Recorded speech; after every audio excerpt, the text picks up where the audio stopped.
Ladies and gentlemen, Vidyaniketan Group of Institutions welcomes you to yet another season of India Insight.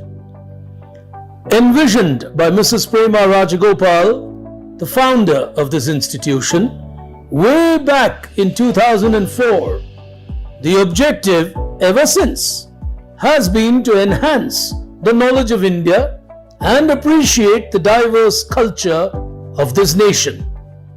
As our young children take part from various corners of the world, over the last couple of years in the digital avatar, this contest has reached over 20,000 students across 10 countries. We at the Vidyaniketan Group of Institutions truly appreciate and acknowledge the support and patronage given to us by all the participating schools, their teachers and managements. Before we begin, it is our pleasure and privilege to invite a leader in school education, a person who's a strong advocate of co-scholastic learning. Ladies and gentlemen, please welcome Dean Academics at Vidyaniketan, Miss Sumitra Raghavan. Good day, ladies and gentlemen, boys and girls. India Insight brought to you by Vidyaniketan Public School, Ullal, Bangalore, was and remains the dream child of the founders of the school. It began as a quiz competition, but now a debating contest for senior students and a drawing contest for primary students have been added over the last 2 years. As the name itself suggests, the topics revolve around India and the giant strides that our country has made in the last 75 years. This year, the students will be talking on Vibrant India, and as the contest winds its way from the prelims to the finals, exciting topics and modes of debating will be highlighted. Wishing you, all the participants, all the best on this journey of a war of words. Thank you. Ladies and gentlemen, boys and girls, it's my privilege to introduce our host for the day. Rashmi is currently Asia's only professional lady quiz host. An alumnus of the prestigious NITK Surathkal and IIM Calcutta, she has hosted close to 1,000 shows across India, Singapore, and several countries across the Middle East. She is the only woman to have been invited to host a quiz at Kuwait for the last 5 years. She was recognized by Business World as 40 under 40 as a personality from India to reckon with. She was the winner of the Quiz Host of the Year 2022 by SMX Leadership Summit. She's been part of this quiz for many years, as she has been part of several quizzes such as Tata Crucible, the Union Bank Quiz, the Rural IT Quiz, TCS Inquisitive, just to name a few. So, ladies and gentlemen, it's time to get started. Time to welcome your host, Miss Rashmi Furtado.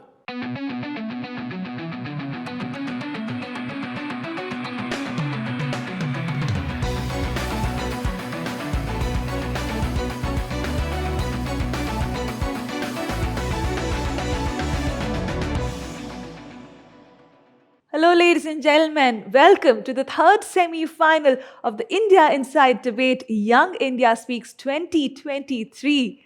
You have watched the first two semi-finals already. You know the quality of this debate. Time for us to move into the third semi-final. A little bit about India Inside before that.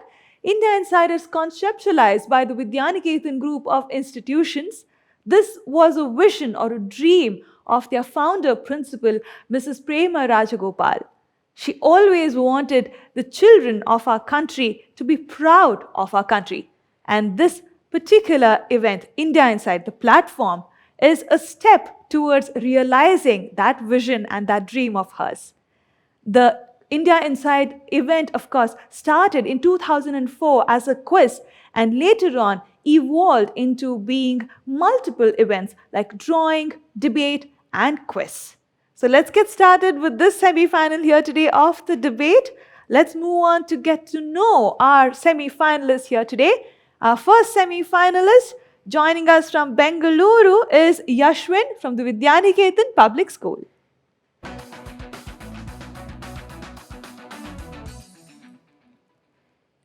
From Pune, representing Wisdom World School is Shrutik.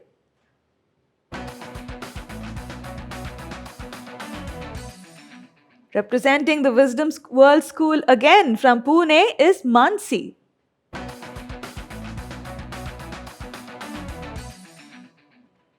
Representing the Vidyaniketan Public School from Bengaluru again is Prajwal.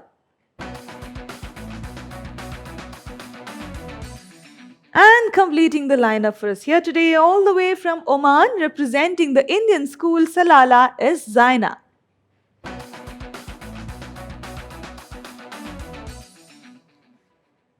Ladies and gentlemen, we have our panel of jury with us here today as well, Mr. Shravan Shetty and Mr. Nikhil Dhar. We will get to know them a little better during the jury round of this semi-final. So let's get started with this debate, ladies and gentlemen. The first round of the debate, me in 30 seconds. Here we go.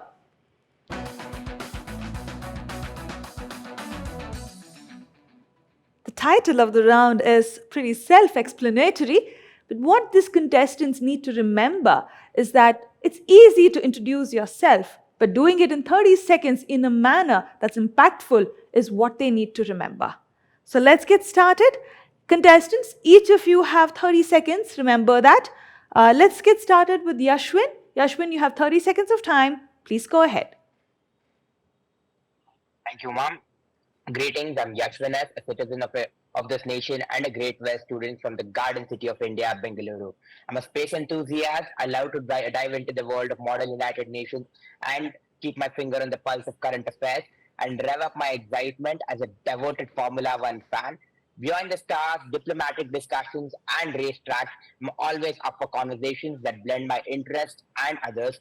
I'd also take this opportunity to apologize to the organizers for giving them a tough time for the past few days regarding the status of my participation. That will be my 30 seconds. Thank you. Thank you, Yashwin. Well, a Formula One enthusiast there. So let's move on to our next contestant, Shrutik. You have 30 seconds of time. Please go ahead. I, Shrutik Jana, a proud citizen of this nation, am an avid reader and love to participate in public speaking events. Being a member of the youth of this beautiful country, I aspire to help the nation in any way I can and to be an asset to our country's growth. I enjoy playing various sports like football and table tennis and wish to represent our nation in the future in the same. Thank you. Thank you, Shrutik. That was short and sweet. He stuck to the time given to him. Let's move on to our next contestant, Mansi. Your time of 30 seconds starting now.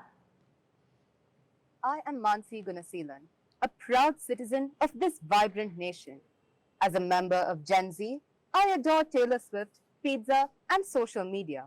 But above all is my love for my country. Swami Vivekananda urged the youth to arise, awake, and stop not till the goal is reached. And my goal is to help provide education to all by raising money from my artwork. To me, nation comes first. Thank you, Mansi. Well, from Formula One to Taylor Swift and pizza and art, I think there is a very specific vibe that I'm getting from this bunch of finalists here today. Let's move on to the next semi-finalist. Prajwal, your 30 seconds of time starting now. Thank you, ma'am. I, Prajwal, a citizen of this nation, am a small, unforgettable legacy while treating others as my own. Practicing humility and well-wishing for all. Samasta Loka Sukhino Bhavantu. I have come here to present my beliefs and views, hoping that it contributes to the betterment of not only India, but the world in accordance with the principle of Vasudeva Kutumbakam. That is my goal, and I hope we overachieve it. Thank you. Thank you, Prajwal. All right, and completing this round for us here today is Zaina. Zaina, you have 30 seconds of time. Please go ahead. Everyone present here, namaste. I am Zaina Fatima, a proud citizen of the world's largest democracy, and I owe my roots to the Indian values of tolerance, brotherhood, forgiveness, and compassion, which is establishing a responsible being human in me. And I, talking as an individual, is essentially maverick, exceptionally determined, and extremely patriotic. And I would strive till the end of my life for the betterment of my country to make my country a superpower, the superpower, to take my country to the top of the globe, which is a position which my country is open and always rightly deserved. Thank you. Wonderful. Wanting to make our country a superpower. I think that's a dream that all of us share. All right, let's move on, ladies and gentlemen, to the next round of our debate semi-final here today. Point of view. Here we go.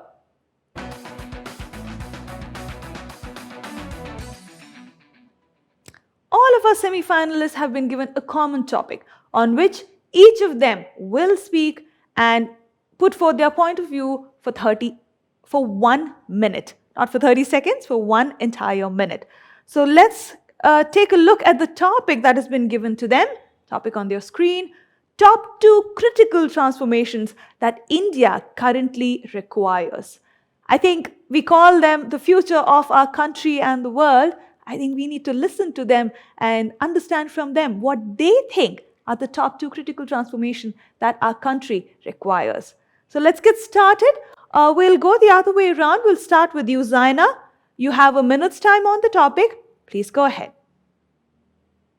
The 21st century and the time that follows belong to India, where India is going to climb on top of the global hierarchy. But to achieve that, we must acknowledge our shortcomings and we must combat them. 2 great setbacks, 2 grief setbacks, which I believe which are stagnating our growth, are of course our performance in the fields of education and healthcare. About 32 million Indians have not received formal education, and millions of Indians die each year due to the lack of healthcare facilities. Each and every child that is born in our earth, in our India, should receive proper education, and this education should be value based, at the same time relevant to the society. That is, it should have digital information inside it. And talking about healthcare facilities, it should be inclusive, that each and every citizen, whichever rural area they come from, or how rich or how poor they are, must receive equal healthcare facilities, which will in turn help them to increase their life standard. With that being said, I state that for the progress of our country, the progress of people is a must. And it's quite apparent that after all these years, we have not been able to achieve to give the basic rights of the people. Once again, I remind that the 2 major critical transformation we require at must is, of course, the education field and the healthcare field. Thank you. Wonderful. Education and healthcare is what she spoke about. Let's move on to our next contestant, Prajwal. Your views in a minute. Go ahead. The UN projects the Indian economy to rise to the 3rd rank, but I genuinely believe it can reach the top. For this to happen, India must focus on 2 critical aspects. 1, a shift in sustainable environment, and 2, a revamp of the education system. India needs a shift in sustainable environment practices along with rapid infrastructure expansion, focusing on both the fiscal policies and long-term growth. This includes embracing clean energy, efficient waste management, and practices which secure a sustainable India. Let us not forget, only by nurturing our nature can we obtain a better future.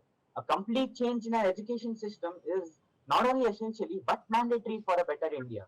We need to build a resilient education system which equips students with digital literacy, 21st century skills, innovation, and creativity. Close to 27% of the population are of the age 14 or below, and our country's progress lies in what they are taught today. So let us enable them to contribute meaningfully to the nation by molding them to be excellent citizens rather than just a student who passes exams. Thank you. Education coming up for the second time there. But let's move on. Let's listen to what Mansi has to say. Mansi, you have a minute's time on the topic. Please get started. In my opinion, the top 2 critical transformations that India requires are: first, Indians must be made aware of mental health issues, especially those affecting the youth. We hear of students committing suicide every single day. This is due to unhealthy competition in every field, peer pressure, and parental pressure, and is part of why we rank 126th in the World Happiness Index. We must give importance to dealing with anxiety and depression in order to protect the youth, our country's future. Next is improving rural infrastructure. While basic infrastructure is kept up to date in most major cities, what about infrastructure in villages, home to 65% of our population? Good quality roads, water, drainage, and electricity facilities in Indian villages could strengthen our infrastructure at the grassroots level. If Raleigh Siddhi and Punsari were able to do it, then what's stopping us? Thank you. Wonderful. Very good points put forth by Mansi there. Let's move on to our next contestant. Shrutik, you have a minute's time on the topic. Your time starting now. For India to become a true global superpower, it must show some necessary transformations. The first of the two critical transformations that India needs is a check on corruption. This issue has existed in India for several years now, and this leads to a loss of public money. Moreover, the people also lose confidence in the country's workings. Secondly, something multiple people have brought up before me is education. The sad reality in India today is that a massive number of people still remain uneducated. This leads to a lot of crime, low productivity in the country, and underutilization of our large resources. The best way to fix most of the issues faced in the country is through a good education system, ensuring smart, aware, and responsible citizens in the future. Thank you. Wonderful. Education keeps coming up in most of their views. All right, let's move on to Yashwin. Yashwin, you have a minute's time on the topic. Please get started. Thank you, ma'am. In the symphony of our nation's progress, there are two key pillars, and I would say two E's: education and economic reforms. Imagine an India where every child, irrespective of their background, is not only educated but empowered with the skills that transcend textbooks. Education is our foundation, and the time is now for a transformative overhaul. It's about enhancing the quality of education, embracing digital literacy, and ensuring that no talent is left untapped. Our economic landscape demands a metamorphosis, a radical shift that propels us into a new era of growth and inclusivity.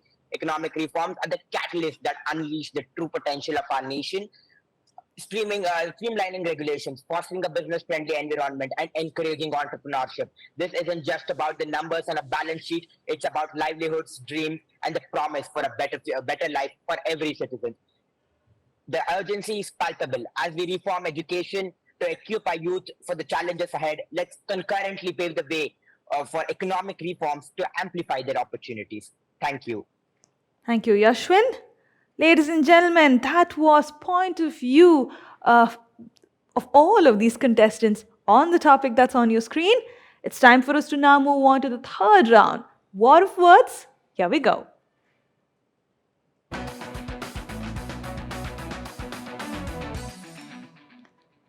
Ladies and gentlemen, you have been watching the third semi-final of the India Inside Debate Young India Speaks 2023, conceptualized by the Vidyaniketan group of institutions. You have seen the kind of content our contestants are prepared with. So let's get started with this round. In this round, all the contestants will be given a common topic. They'll get a minute's time to speak on what they think about the topic, and then 6 minutes to debate on the topic amongst themselves. So let's take a look at the topic. All right, to decongest our roads, school and college students should not be allowed to ride or drive vehicles.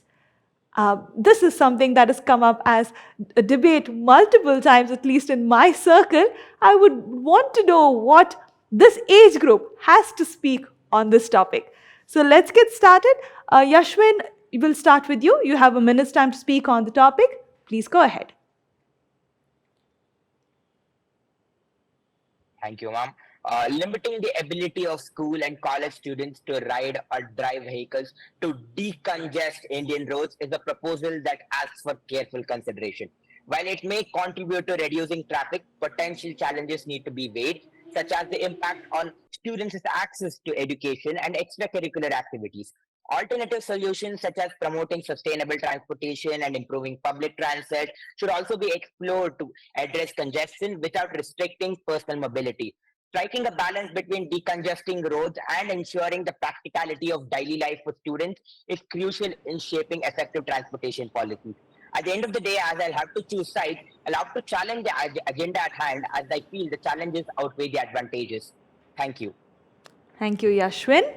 We'll move on to Shrutik. Shrutik, you have a minute's time on the topic. Please get started. I strongly feel against this topic. It talks about school and college going students and their contribution to road congestion. Firstly, most school students are too young to even drive, and a very small fraction of students in classes 10, 11, and 12 ride electric scooters. However, their number is too small to be considered as an active contributor to road congestion. More importantly, however, college students are mostly 18 to 25 years old and are legally allowed to drive. Absurdly enough, are we then saying that 18-year-olds who do not go to college are allowed to drive vehicles, but those who do are not? If the government is allowing them to ride two-wheelers and even drive cars at this age, then how can we tell them not to simply to decongest the roads? They are just as qualified to ride or drive vehicles as any other person with a driver's license. I hope I've been able to bring out why this topic is simply not feasible. Thank you. Thank you, Shrutik. Interesting point of view there. Let's move on to our next contestant, Mansi. You're up next. You have a minute's time. Please go ahead. Firstly, I am happy to tell you that in our country, this is hardly a major problem. A study shows that 60% of Indian students travel to school on foot, and the second most preferred mode of transport is public transport. However, I would like to address the small percentage of students who drive vehicles. Do you know why the government is implementing metros? So that students like you and I can use such means of public transport and decongest our roads. Avoiding vehicle use has innumerable benefits. It can save our country's valuable resources. We spend so much time and money on fitness routines when we can easily maintain our physique by simply walking to destinations. Further, using public transport helps us connect with our fellow people and be in touch with society. It even reduces carbon emissions and pollution. This would simply be a small contribution to our great country. Thank you. Thank you, Mansi. Let's move on to Prajwal. You have a minute's time on the topic. Please go ahead.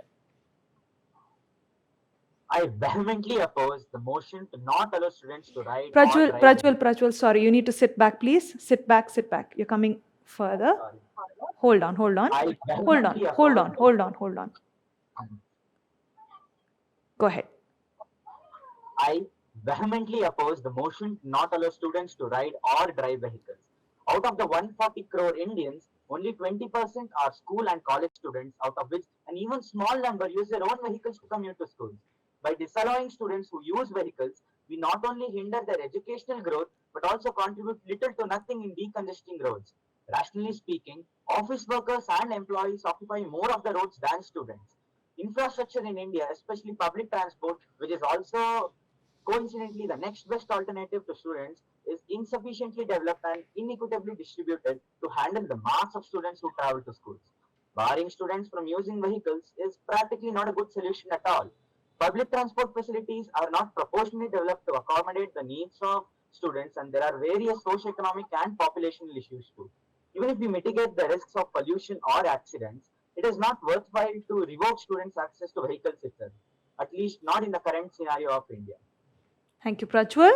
Well, finally, it's now time for Zaina to speak. Zaina, you have a minute's time on the topic. Please go ahead.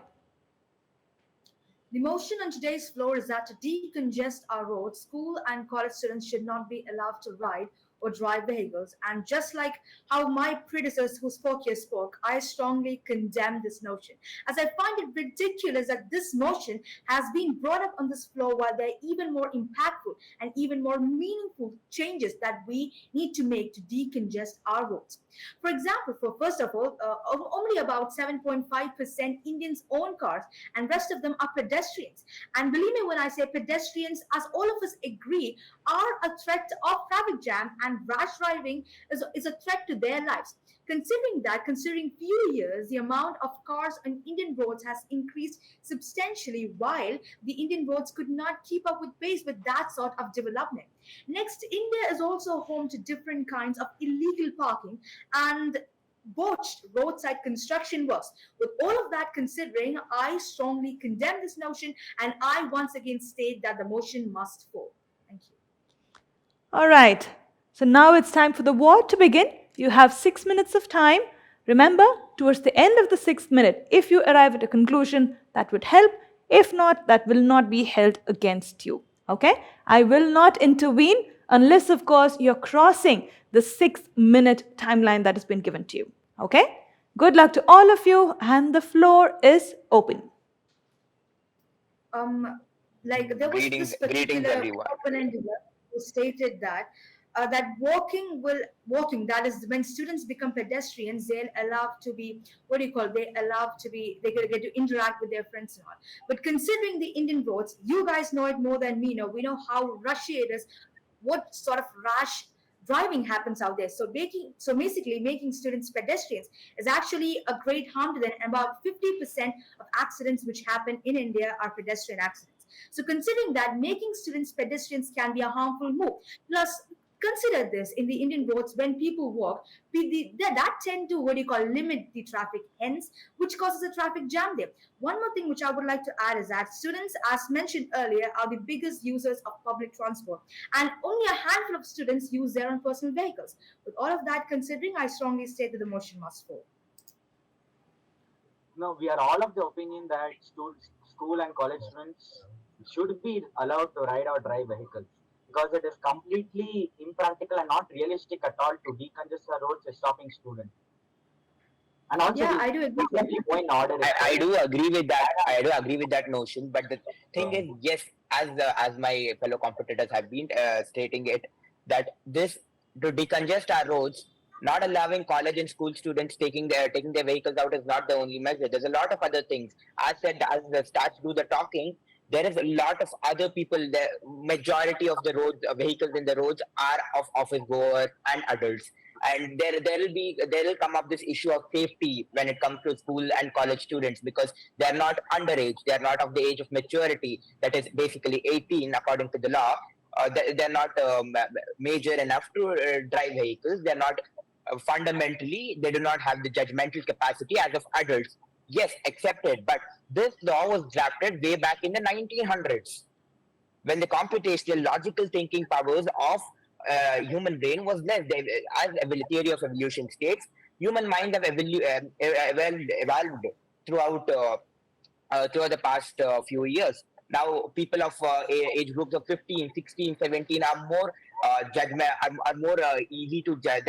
They do judge easily. The judgmental capacities, the computational thinking, the critical reasoning is way higher than those of the people back in the 1900s. So I feel not allowing students, especially in the teenage, to do it is not a right thing. And according to me, driving they come with experience and not by age.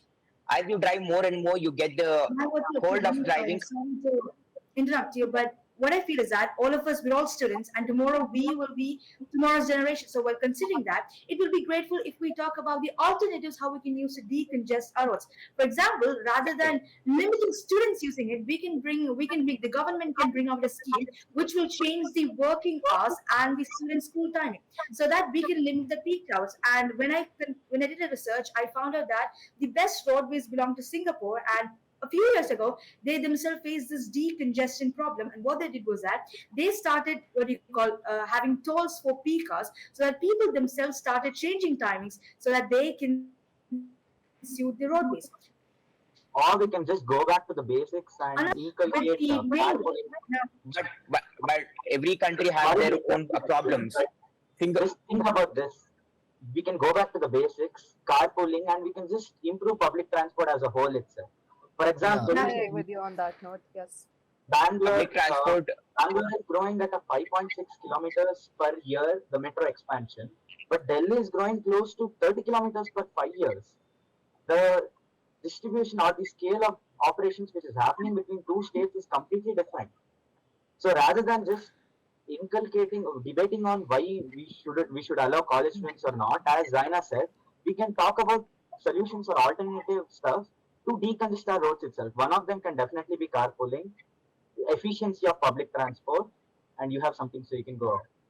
Yes, as Prajwal Absolutely, said, just like efficiency, like Uh, in one Japan, for first, example, Japan is way more densely populated than India, but it's hardly like Japan hardly faces what do you call these traffic jams because they have public transport systems, such as metro systems. Now, this will also allow the entire population to go and to have to save the environment at the same time, not limiting students alone. Besides, I like to suggest another thing. Like besides again as talking about Japan is a densely populated country, and once we start adopting this to India, we'll be able to solve majority of our problems. We need to start an integrated network of transport systems to solve this. yeah, Okay. but the issue here is basically I appreciate Diana bringing up the examples of Singapore, Japan, how the transport system has evolved there. But the thing is, every country has its own challenges. We are not Japan, we're not Singapore.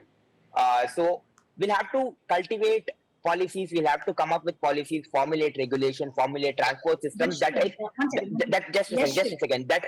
Just a second. I'll finish up my point.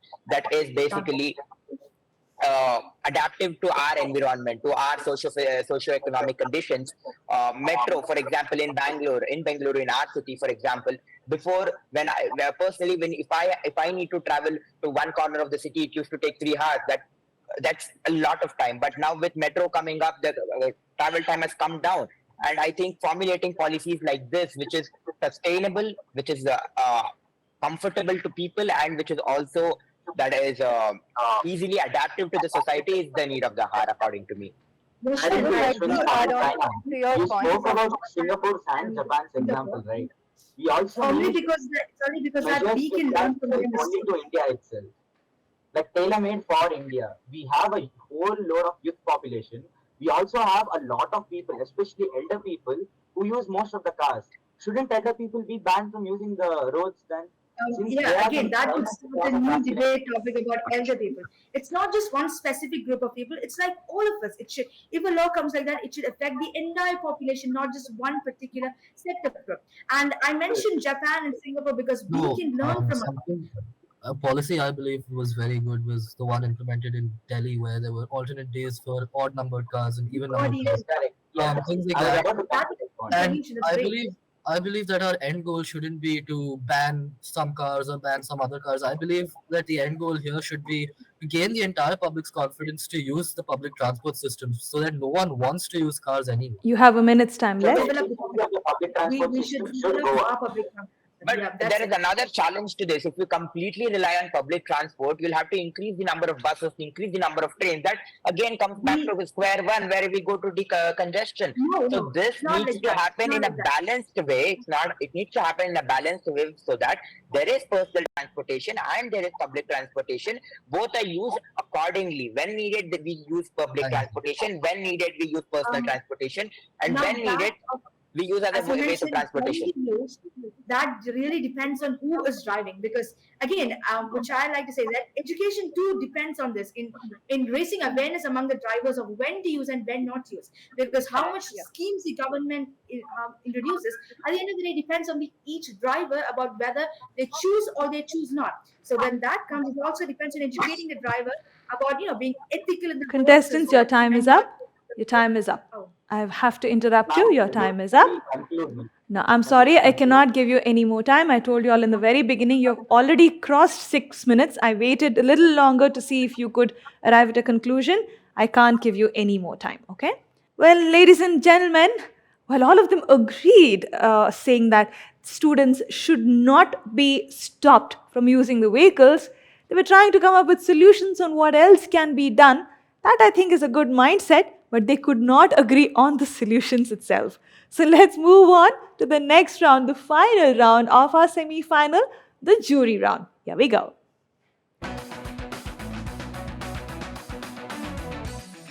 Ladies and gentlemen, let me introduce our jury members to you. Our first jury member here today is Mr. Shravan Shetty. He is a career coach and has close to 2 decades of experience in coaching, leadership transformation, and career development. He's an MBA from the Ohio University with many accolades and many international accreditations as well.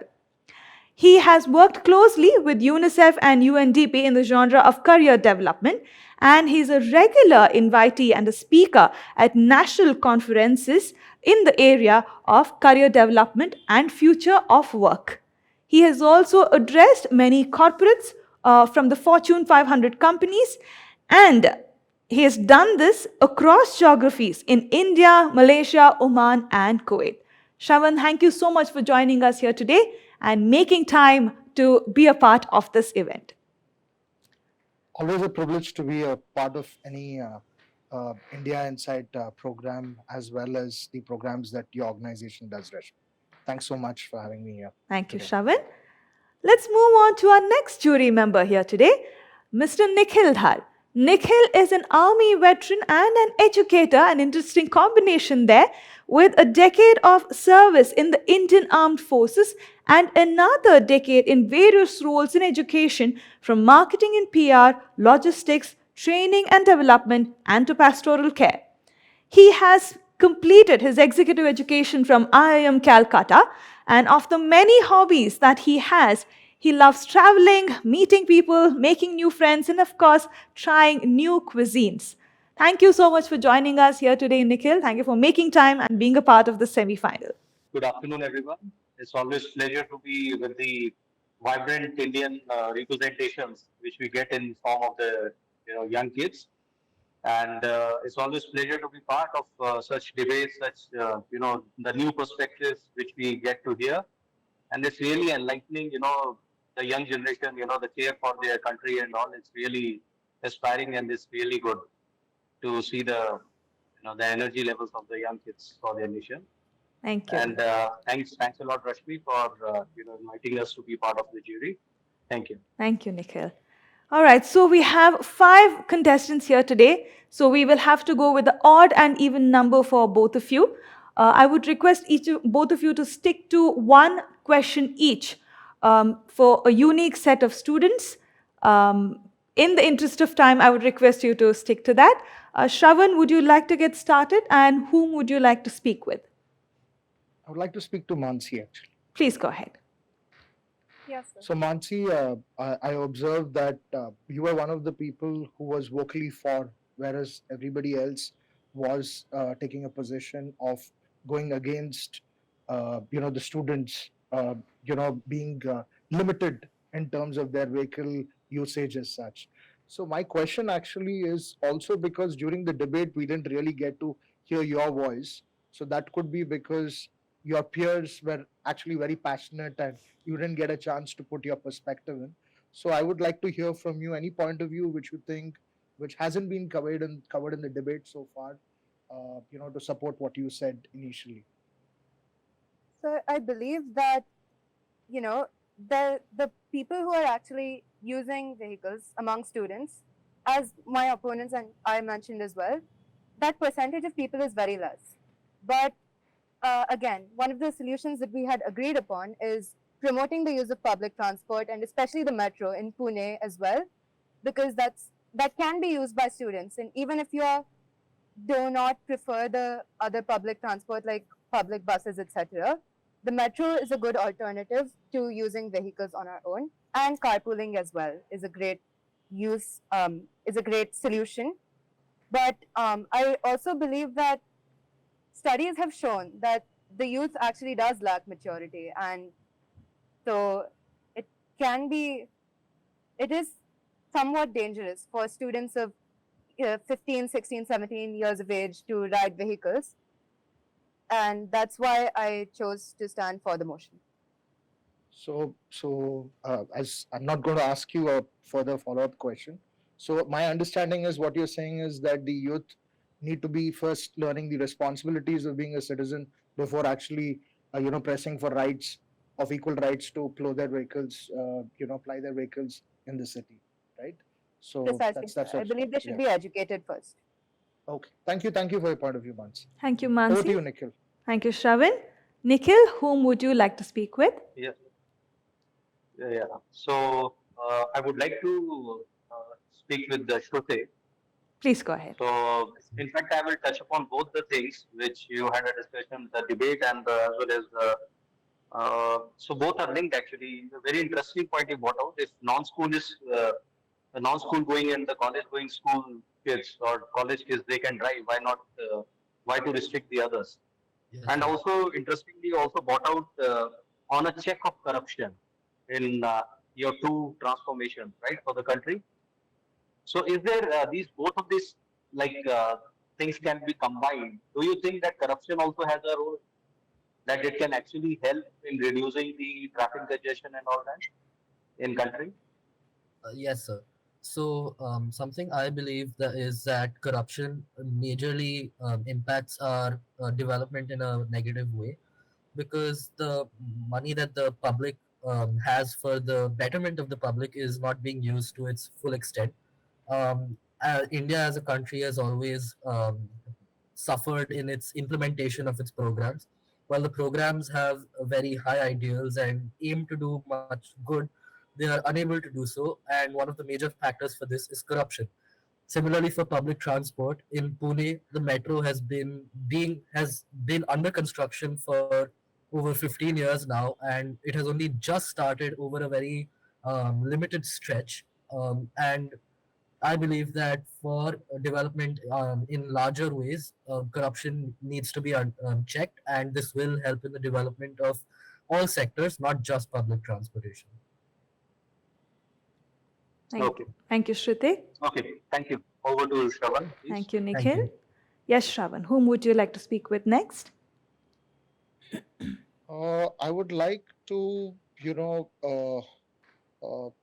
I have a question for Yashwin, actually. Please go ahead. So, Yashwin, you said sustainable alternatives, right? I would like to hear more from you in terms of what do you think are sustainable alternatives other than what is already being talked about. So regarding the transport sustainable Yes. alternatives. Yes. Yes, sir. So, yes, as discussed in the debate, sustainable transportation will come into play like public buses. But public transportation, especially in the form of metropolitan buses, like in Delhi, in Bangalore, in other cities, there are transportation, but there again, in the diesel and petrol combustion engines, again, they're not sustainable, damaging to the environment. But I would really Yashwin, love if Yashwin, let me just limit the scope.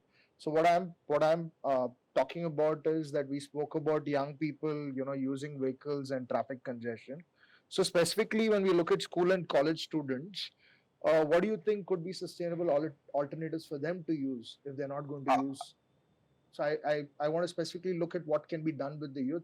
Let's forget the general citizens, right? sure, Because you sure, are sir, sure. representative of them. Okay. Sure, Go sir. ahead. Go ahead. One solution would be bicycles.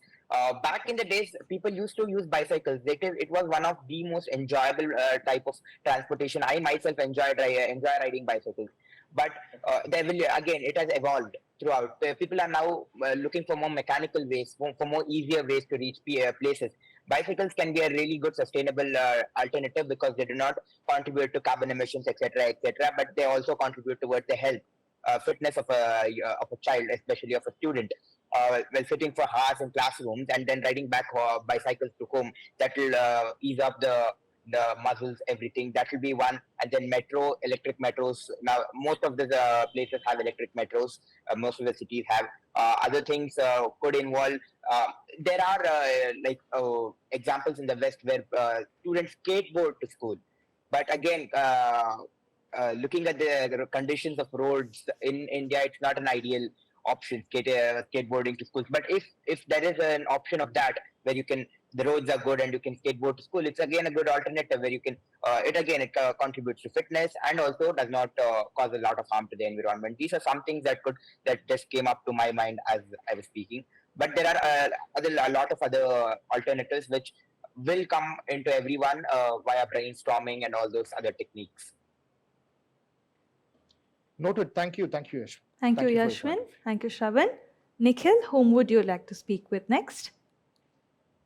Yeah, I would like to talk to Zaina. Please.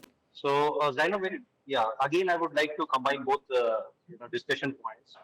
So, you were very emphatic about the education, right?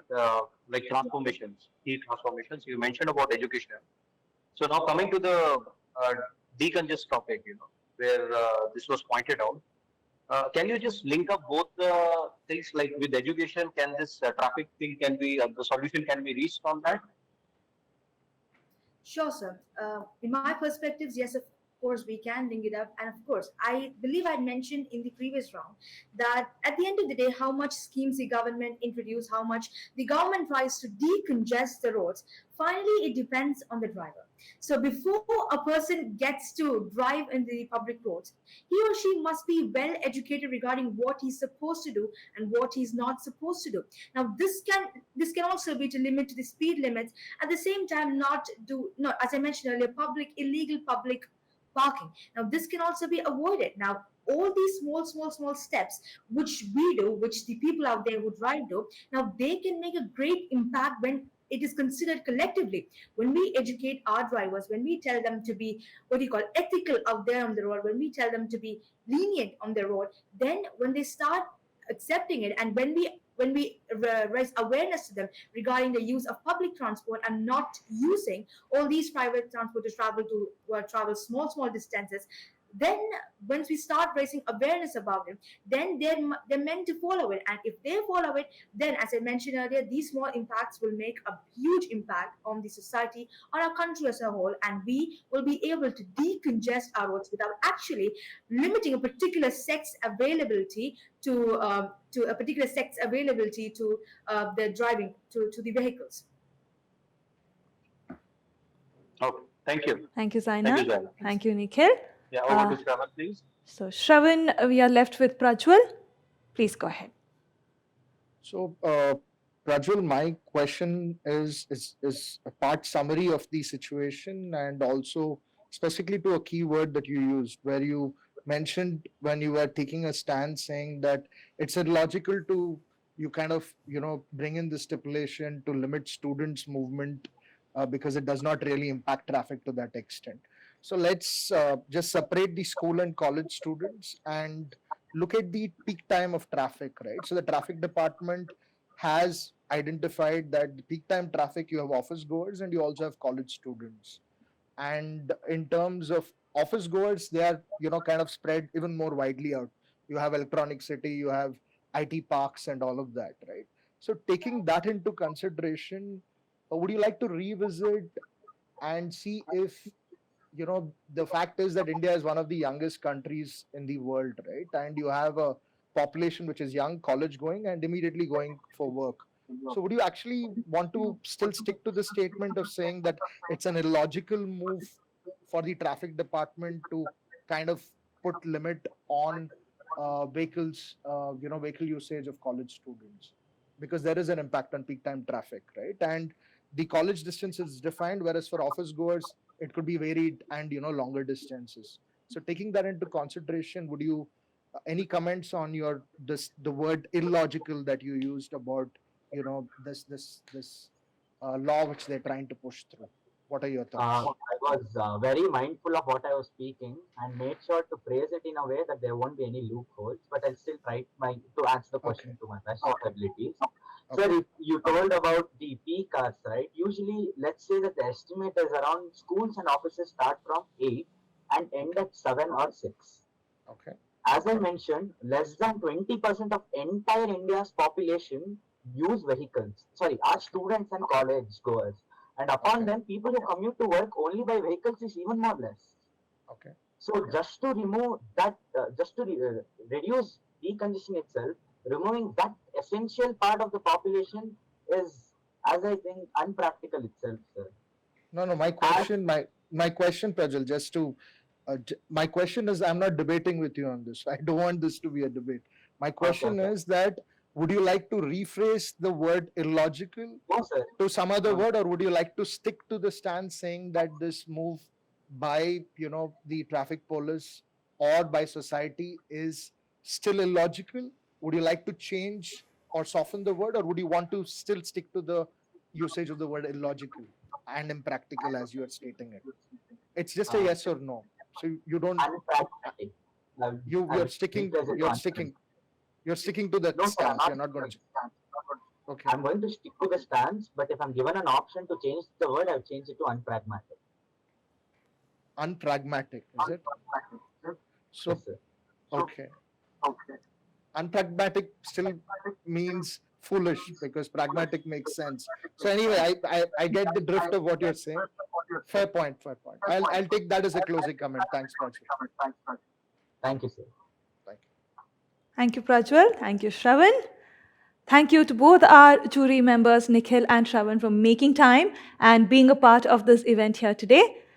Well, ladies and gentlemen, you have been watching the third semi-final of India Inside Debate Young India Speaks 2023, a beautiful creation by the Vidyaniketan group of institutions in an effort to realize the vision of their founder principal, Mrs. Prema Rajagopal.